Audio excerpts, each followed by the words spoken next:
নমস্কাৰ স্বাগতম জনাইছো মোৰ ইউটিউব চেনেল বিএনকে ষ্টাডিলৈ আজি এক নতুন ভিডিঅৰ হৈতে আপোনালোকৰ মাজলৈ লৈ আহিছো সাধাৰণ জ্ঞানৰ কেইটামান প্ৰশ্ন আহকচোন আজিৰ প্ৰশ্নকেইটানো কি হয় আমি এবাৰ চাই লওঁ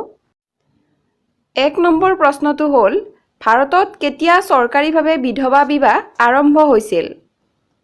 উত্তৰ 1856 চনত দ্বিতীয় প্ৰশ্নটো হ'ল মহাত্মা গান্ধীয়ে জীৱনত চোৱা একমাত্ৰ সিনেমাখনৰ নাম কি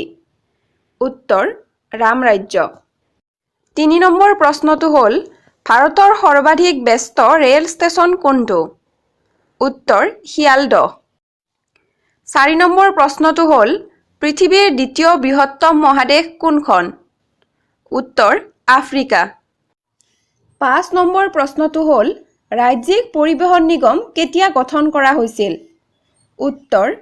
1948 চনৰ 27 ছেপ্টেম্বৰত 6 নম্বৰ প্ৰশ্নটো হ'ল অটল অমৃত স্বাস্থ্য বীমা আঁচনি কেতিয়া শুভাৰম্ভ কৰা হৈছিল উত্তৰ 2016 চনৰ 20 ছেপ্টেম্বৰত 7 নম্বৰ প্ৰশ্নটো হ'ল কোনে ভূপেন হাজৰিকাক সুধাকণ্ঠ উপাধি প্ৰদান কৰিছিল উত্তৰ অতুল চন্দ্ৰ হাজৰিকাদেৱে 8 নম্বৰ প্ৰশ্নটো হ'ল প্ৰথম আধুনিক যুগৰ উপন্যাসখনৰ নাম কি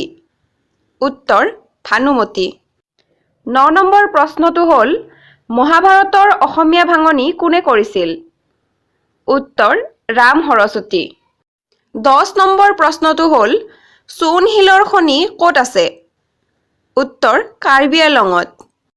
যদি ভিডিঅ'টো চাই ভাল পালে তেন্তে লাইক কমেন্ট শ্বেয়াৰ আৰু সাবস্ক্ৰাইব কৰিব ধন্যবাদ